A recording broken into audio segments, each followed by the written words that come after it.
coba kita akan mulai kegiatan menguploadnya. Jadi pertama kita akan mengupload menggunakan ggplot. Jadi gini, bahasanya tuh sederhana aja. Misalkan kita punya data apa namanya? Oke, kita punya ininya, aduh ini ya. Ini. Jadi di ggplot ini ada fungsi namanya fungsi persen lebih besar persen, namanya tuh magritte R. Jadi itu ini sebenarnya diikutin aja. Jadi dia tuh saya susah juga ngejelasin gimana ya. Jadi dia tuh kalau misalkan, jadi kita akan ngerjain datanya, sumbernya data hidro, kemudian kita bakal mengupload nama ininya apa namanya, nama toolsnya ggplot. Dari abis itu kita bakal ngupload bentuknya line dengan x-nya itu adalah sumbu x-nya adalah waktu dan sumbu y-nya presipitasi. Kemudian kita tambahin, kita bikin juga kita bikin line juga, tapi sumbu x-nya waktu, tapi sumbu y-nya evapotranspirasi. Jadi kita punya dua garis, tapi yang satu yang evapotranspirasi saya kasih warna merah. Saya kasih nama sebagai plot 1. Ketika saya panggil plot 1, maka dia akan muncul plot 1 sebagai gambar kayak gini ya. Jadi kita punya satu garis ini hujan, dan yang merah ini evapotranspirasi. Nah, cukup kita klik, mau warnanya misalkan dirubah jadi biru ya tinggal rubah. Ini masih sama kayak di Excel ya, nggak nggak ini jadi tinggal ganti-ganti. Ini kemudahan dalam apa namanya teknik ngeplot di ggplot. Nah, saya pengen tahu gimana sih. Jadi dari sini kita tahu data-data, ada beberapa bulan di mana evapotranspirasi itu nilainya melebihi nilai hujan. Kemungkinan besar adalah ketika kemarau. Jadi kita punya ini ada beberapa kejadian, misalkan 1, 2, 3, 4, 5, 6, 7, 8, 9, 10, 11, 12, 13, 14, dan seterusnya. Ya. Tapi ini masih belum terlalu informatif. Saya pengen bikin grafik yang nunjukin selisih antara hujan dengan evapotranspirasi, selisih antara air yang turun dengan selisih yang menguap ke udara. Lalu kita akan plot. Nah, saya bikin satu kolom baru, caranya gampang aja. Bikin namanya data hidro dolar selisih. Jadi ini adalah namanya kolom baru selisih. Ini datanya adalah data hidro presipitasi, dolar presipitasi dikurangi data hidro evapotranspirasi. Ini sama kayak di Excel ya, nggak beda. Terus kemudian saya plotnya sama, jadi data hidro ini nama ininya ggplot, aplikasinya ggplot. Saya bikin line, x-nya adalah time dan y-nya selisih. Tapi saya bikin geom H-line. Geom H-line itu adalah garis horizontal dengan y-intercept dengan garis y-nya dengan nilai y-nya 0. Jadi saya pengen tahu di mana sih seberapa banyak airnya tuh. Nah, ini saya punya ini. Nah, ini di bulan-bulan inilah, di waktu-waktu inilah nilai presipitasi itu melebihi nilai evapotranspirasi melebihi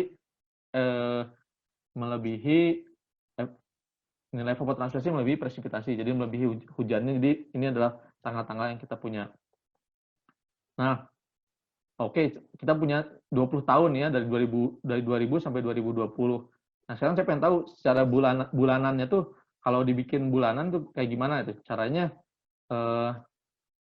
Dengan mengagregat. Di mengagregat tuh saya bikin pertama saya kelompokkan.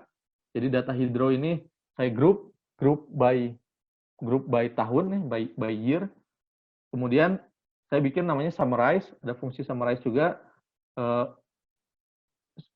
Jumlah presipitasi, terus bikin rata-rata presipitasi, minimum presipitasi, maksimum presipitasi. Saya bikin kayak gitu fungsinya, terus ketika saya klik, saya akan punya summary hujan. Summary hujan itu adalah, kurang lebih hasilnya kayak gini. Tahun 2000 saya punya presipitasi 2.500, rata-ratanya 200, minimumnya 91, ininya 285. Ini saya punya 20 tahun. Cukup dengan satu klik, dengan 4 baris data yang sederhana gitu ya. Dengan perintahnya sederhana aja. Seperti ini. Jadi saya punya dapat data itu. Kemudian saya akan plot datanya. Hujan tahunan seperti apa tahunannya, kita plot. Nama caranya dengan menggunakan data ini, data summary hujan yang kita bikin dari data ini. summary hujan, makanya datanya sebelumnya kan ini data hidro ya, kita ganti ini jadi summary hujan. Nah, summary hujan ini saya plot, X-nya tahun, Y-nya adalah jumlah presipitasi. Jumlah presipitasi akhirnya kita akan dapat ini, nah kurang lebih datanya seperti ini. Nah, kenapa saya bikin ada dua baris yang ini, dua baris yang di bawah ini, kalau misalkan saya nggak ada ya, ini kan kalau tambahnya dihilangin, kalau dia tanpa dua baris ini tuh datanya jelek, dia hanya X, tick mark di X aksisnya hanya 4 ya. Saya pengen setiap tahun ada tick marknya, makanya saya tambahin scale X continuous. Jadi adalah apa namanya, adalah fungsinya scale X continuous. Tapi kalau misalkan scale fungsi selanjutnya nggak saya bikin, wah di bawahnya ini berantakan nih, waduh ini tabrak-tabrakan. Saya pengen bikin dia jadi horizontal, tinggal tambahin horizontal. Ininya adalah ada tim aksis teks X, elemen teks angle 270, berarti horizontal. Persis sebenarnya sama kayak Excel, nggak ada bedanya di Excel juga kayak gitu bikin. Jadi tapi ketika caranya adalah berbentuk script, kita tahu perintahnya, kita bisa dengan mudah atur di mana mau naruh datanya di mana gitu. Nah, selanjutnya misalkan saya pengen tahu, ini kan sebaran selama 20 tahun ya. Saya pengen tahu setiap bulan itu kalau dibikin setiap bulan kayak gimana. Kalau tadi sebelumnya di sini saya grup berdasarkan tahun, kalau saya pengen grup berdasarkan bulan, nah ini ya. Jadi saya grup berdasarkan bulan. Yang penting melihat sebaran hujan setiap bulan setiap tahun. Oke. Jadi gini nih. Jadi kalau misalkan teman-teman mau bikin ya bikin di grup by tahun, kalau misalnya dihapus nih ya garis ini, jadi hanya dua baris ini dikerjakan. Jadi plot 4 ini kalau dicari hasilnya, plot 4 ini adalah sini. Jadi ada grupnya berdasarkan tahun. Nah, jadi selanjutnya kita pengen, ini sebenarnya nggak perlu nih. Oke, ini ketika diklik ini, makanya hasilnya adalah selama, ini salah nih. Jadi setiap bulannya tuh selama setiap tahun itu hasilnya diplot nih kan, antara tahun 2000 sampai tahun 2019 saya plot setiap 1 tahun 1 garis. Nah, hasilnya tuh kurang lebih kayak gini. Jadi berantakan ya, nggak karu-karuan. Tapi kita bisa lihat trennya di sini, misalkan di Pulau Rupat ini bulan 2 sampai bulan 3 ini hujannya sedikit, ini selisih ya, ini jadi selisih antara hujan dengan presipitasi. Bulan 2 sampai bulan 3 hujannya sedikit, ada juga bulan 7 sampai bulan 6 sampai bulan 7 dia sedikit juga. Tapi dominan di bulan 2, bulan 3. Itu juga sejalan, jadi Pulau Rupat itu beda dengan dataran di Indonesia.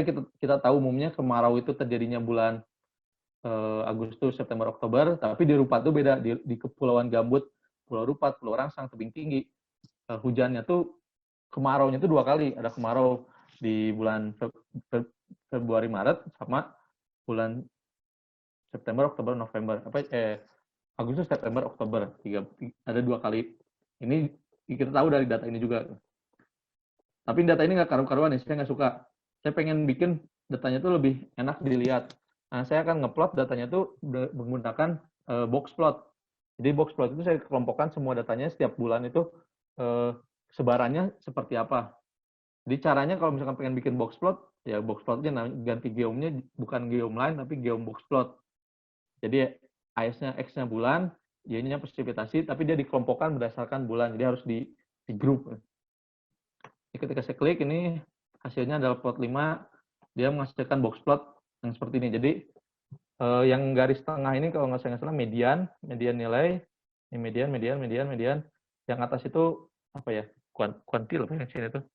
Jadi sebaran datanya tuh kurang lebih kalau kita plot data-data hujan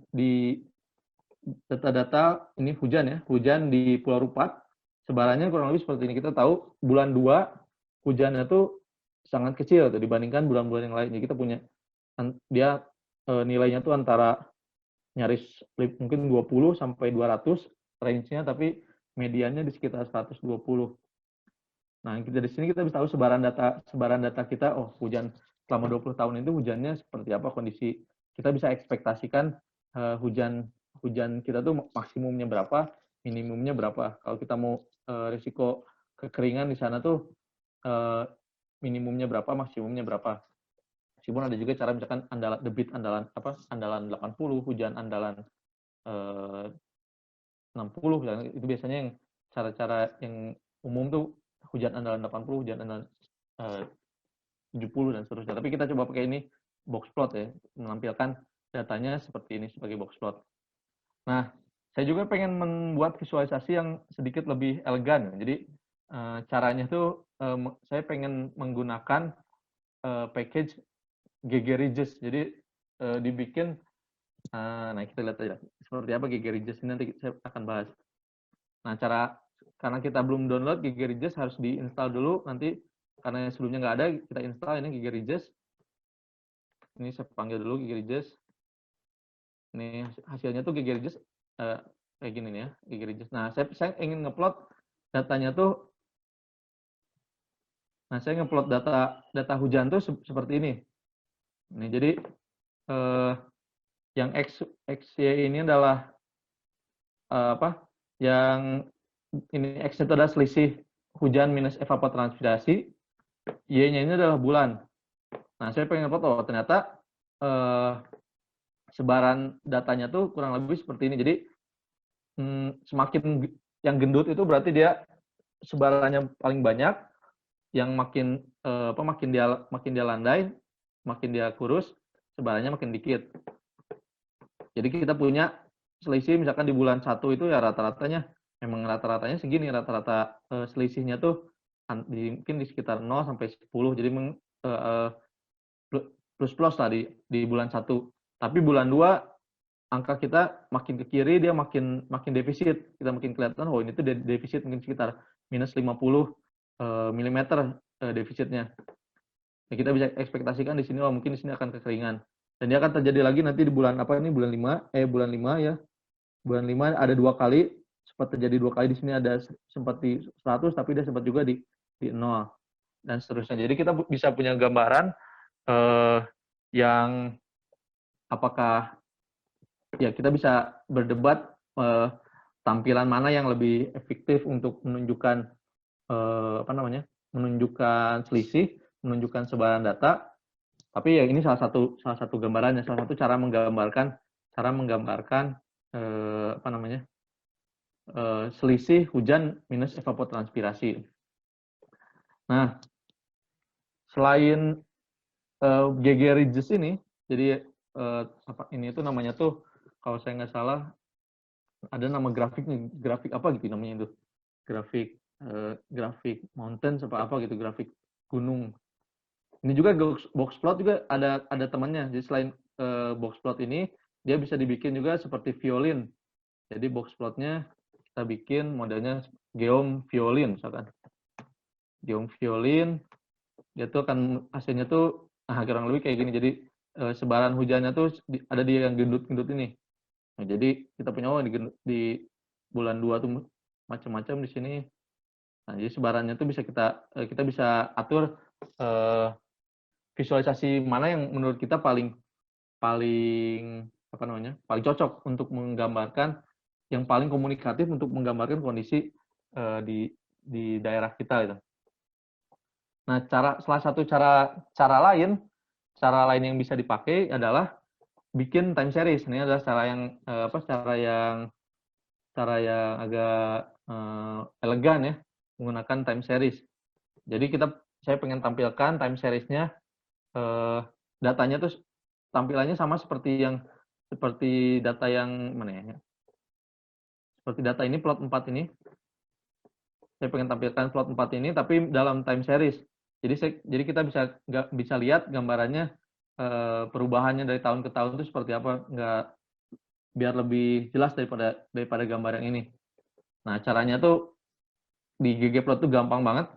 Jadi tinggal tambahin dari ini script yang tadi ya, script yang tadi, tinggal kita tambahin 1 baris namanya 2 baris, transition reveal along tahun, dan shadow mark alpha. Ini nanti ada dan labs-nya ini cuma untuk keterangan.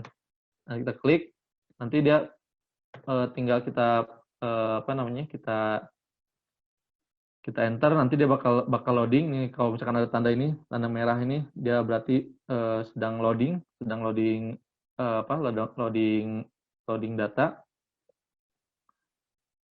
Ini mungkin agak cukup lumayan, tergantung processing power, makin strong makin cepat.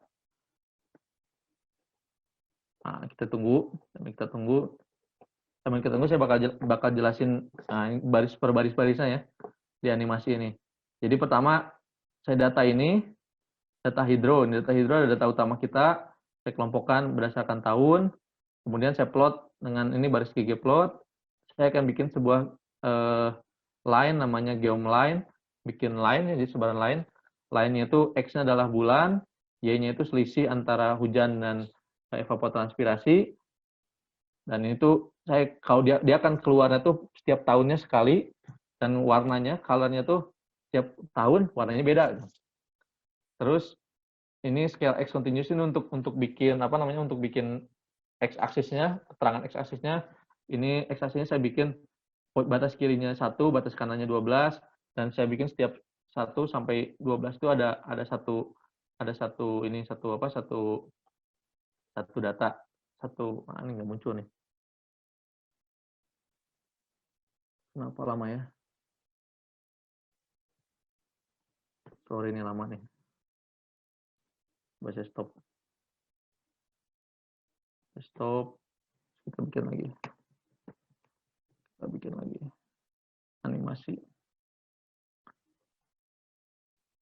Oke, nah, nanti sambil kita nunggu animasinya muncul, saya akan lanjutkan ke bagian selanjutnya. Nah, ini adalah yang biasa saya kerjakan. Jadi, saya biasa ngerjain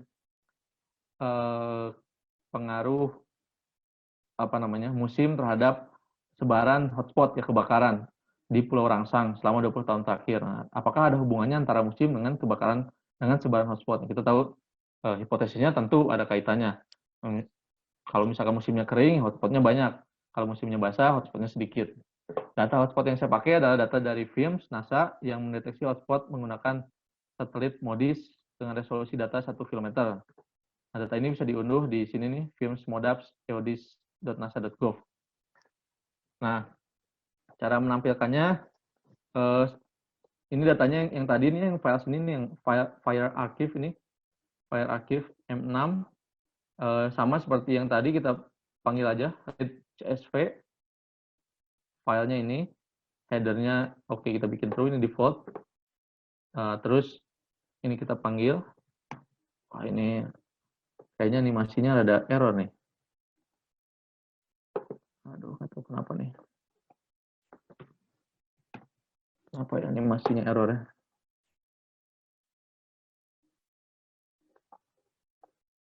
Oke lah, animasi nggak bisa jalan nih. Saya close dulu. Jadi kita bikin ini adalah read nih, kita baca HS-nya ini. Terus kalau kita lihat HS itu kayak gimana datanya, kita akan punya data longitude, latitude, lokasi ini ya.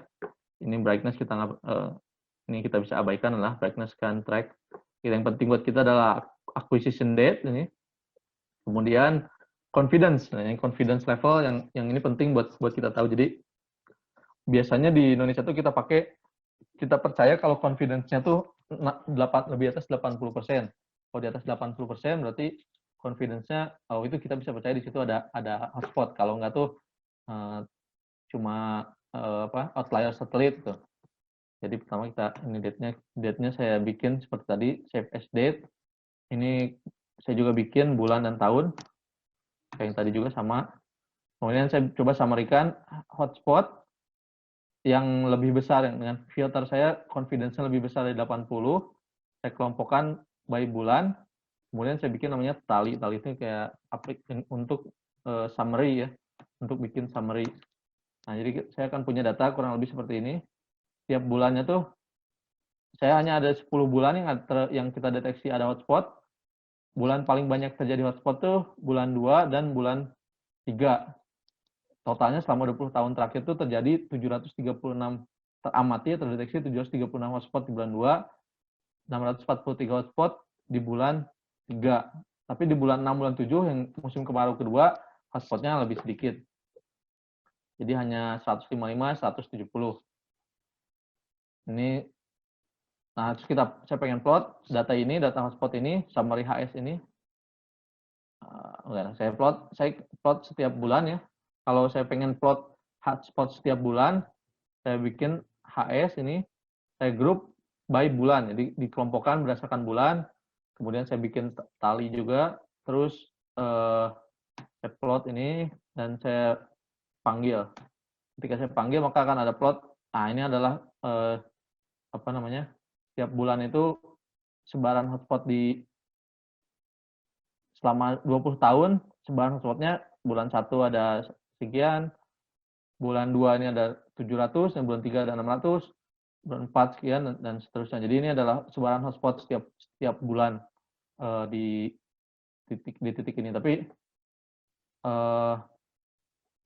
oke. Selanjutnya kalau dibikin setiap tahun seperti apa? Tinggal ganti grup by-nya dari tahun, dari bulan ya. Grup by-nya dari bulan diganti jadi tahun. Kemudian ini juga X-nya tahun, ininya bulan. Ininya X-nya tahun, ininya N. Kita ganti, kita bikin hasilnya adalah paling banyak terjadi teramati hotspot itu di tahun paling banyak terjadi hotspot di tahun 2005 ya, 2005, 2006, 2005, 2006. Kemudian terjadian juga 2014, 2015 ya. 2014, 2015 itu kebetulan memang musim kemarau yang panjang. Tapi ternyata 2019 yang kemarin musim kemarau panjang juga, tapi tidak teramati hotspot sebanyak 2014, 2015. Yang ini harus dicari kenapa penyebabnya. Nah ini jadi ini hanya kita mengganti-ganti. Nah yang terakhir, nggak terakhir sih sebenarnya ini. Jadi kalau misalkan saya pengen gabungin antara diagram hotspot dengan diagram HS, saya pakai aplikasi lagi, pakai tools namanya Patchwork. Patchwork ini dikembangkan oleh Thomas Lynn Pedersen. Dia tuh scientist di RStudio.